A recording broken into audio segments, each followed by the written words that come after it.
This is How Droofus the Dragon Lost His Head by Bill Peet. How Droofus the Dragon Lost His Head.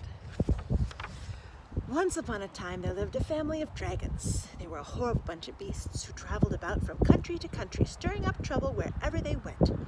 One day on a trip to some faraway land, the dragon family flew into a dense fog, and Droofus, the youngest of the dragons, lost track of the others.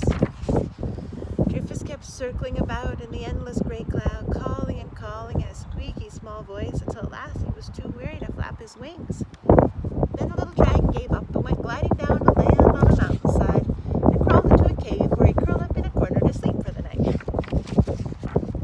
Droofus awoke the next morning feeling very lonely and ever so hungry, so he left his cave to find something for breakfast.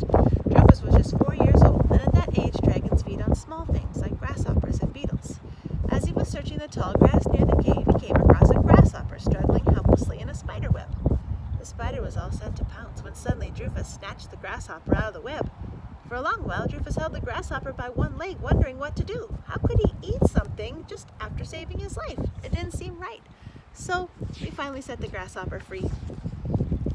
After that, Droofus gave up eating grasshoppers and beetles and all other things that hopped or crept or crawled, as much as he disliked it.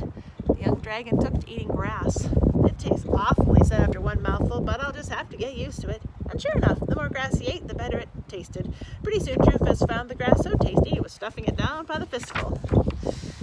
And in a surprisingly short time, the grass-eating dragon grew into a giant of a monster, a huge scaly brute with a long pointed tail and big leathery bat wings.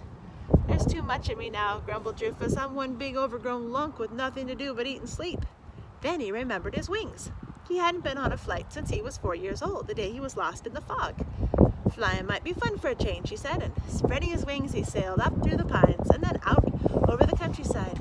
It was a perfect day for flying. So sunny and clear he could make out every haystack that dotted the fields far below. He could see the cows in the meadow, ducks in a pond, and a cart traveling along the yellow river road past the farmhouses. Farther on there were more roads and more houses, great clusters of houses with a castle towering above the rooftops. It was the castle of the king, and the king was out on a balcony to enjoy the beautiful morning. Great gazoonikins, he cried when he caught sight of Droofus. A dragon! A whopper of a dragon! And the king watched in amazement until the dragon had sailed away to disappear in the forest high on the mountainside. What a marvelous thing it would be, he said, to have that giant dragon's head on the wall of the great hall. And the king offered a reward of 100 golden quadruples for the dragon's head, which was a lot of money in those days. The same afternoon, every brave knight in the kingdom rode up the mountainside in search of the giant dragon. Droofus was resting against the tree when he heard the clumpity-clump of horse hooves and the clankety-clank of armor. The 2-ton dragon was much too weary from his sightseeing trip to go flying again, so he scurried back into his cave to hide. The knights were looking for a cave with bones scattered about the entrance, but if they'd gone all the way into one of them, they would have seen Droofus. After one peek into Droofus's cave, they hurried on up the mountainside, peeking into all the other caves as they went. The knights searched for months, peeking into hundreds of caves, but not one of them had the look of a dragon cave, so at last they gave up in despair. The dragon's hideout would have remained a mystery if a lamb hadn't gone astray one evening. The lamb had wandered into the pine forest on the mountainside, and before long a farm boy came looking for her. Lighting the way with a lantern, the boy followed the lamb's trail. Small bits of wood caught on the brambles here and there. When he came to a cave, he raised his lantern to peer inside. At first there seemed to be nothing in the cave but rabbits. Then farther back in the dark, he spied a small white blob. It was the lamb curled up beside a scaly pointed dragon's tail, and looming up to the roof of the cave was the rest of the dragon, sound asleep and snoring. Here, Flossie, come on, Flossie, the boy called softly, careful not to awaken the dragon. The lamb finally raised her head, then hopped to her feet and came trotting out of the cave, and the boy and the lamb went scampering away through the forest. Halfway down the mountain, they met the boy's father, and he was very angry. How many times must I warn you, he growled, to stay out of the woods after dark? But I had to find Flossie, said the boy, and you'd never guess where. She was sleeping in a cave with a dragon.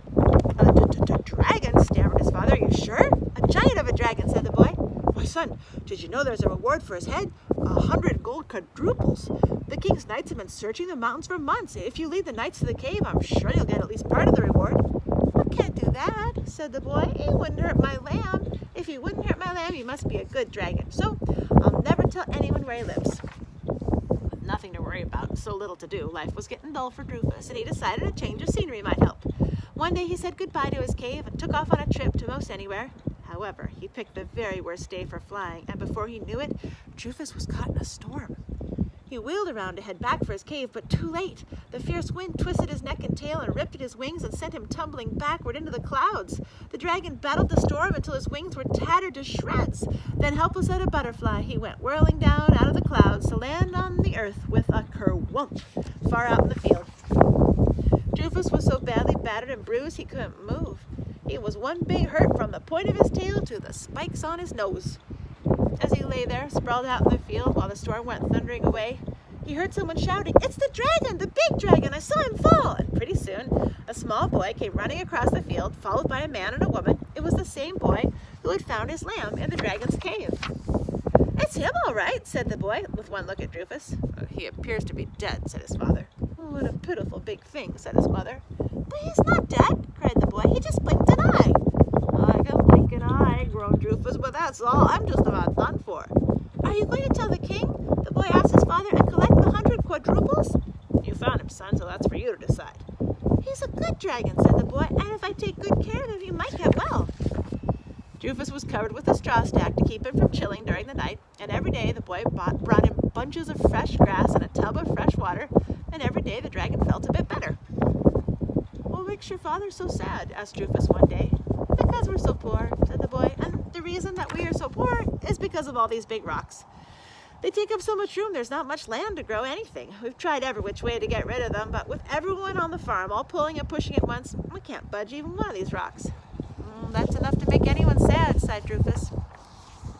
Early one morning, long before the first rooster crowed, Droofus burst out of the straw stack feeling as fit as ever and just as good as new, except for his wings. They were still so badly tattered they were useless, but the wings didn't matter. After that awful crash landing, Droofus was through with flying. Besides, he had better things to do. Seizing the nearest boulder in his powerful claws, he jerked it off the ground, then carried it away to the far end of the field, where he dropped it kerplump. "That was easy," said Droofus. The next time he carried 3 rocks, then 4 and 5, stacking them all in one pile. When the poor farmer stepped out of the door of his cottage that morning, half the land was cleared, and he let out a whoop that could be heard for a mile. "I told you he was a good dragon," said the boy.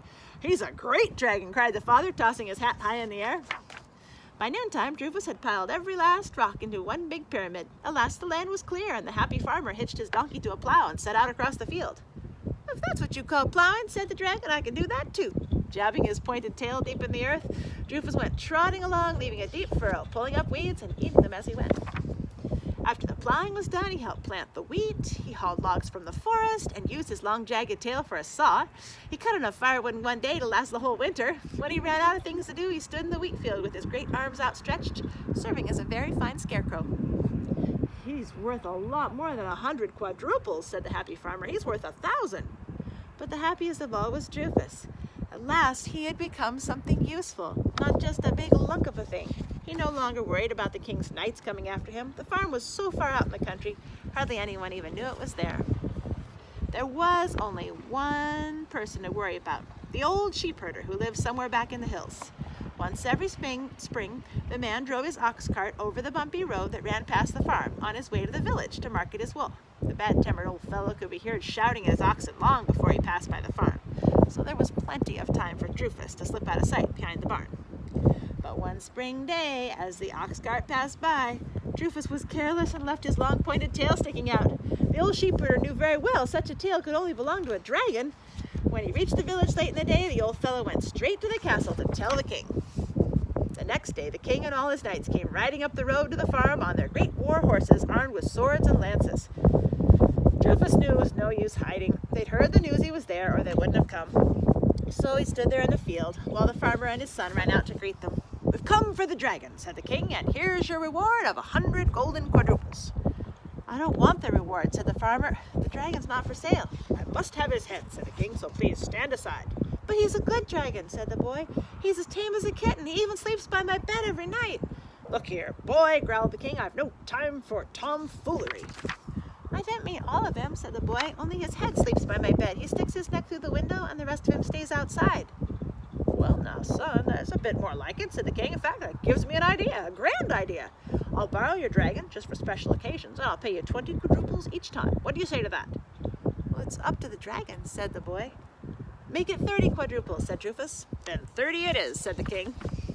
Droofus made his first visit to the king's castle on the 8th day of April, the day of the grand spring festival. People came from miles around, crowding into the great hall, which was splendorously bedecked with banners and streamers and festoons of flowers. High up on the wall, a giant of a dragon's head appeared through an elegant window framed in gold. A happy, smiling dragon's head that brought cries of surprise and squeals of delight and sent the crowd into a jolly, frolicsome mood. Soon they were all singing and dancing to the music of trumpets and flutes, and the spring festival was going full tilt. The dragon was so carried away by all the merriment, he suddenly burst into song with a booming, ear-splitting voice that rocked the rafters and drowned out all the trumpets and flutes before he finally caught himself. In all the excitement, Droofus the dragon lost his head, but only for a moment. And that is How Droofus the Dragon Lost His Head by Bill Peet.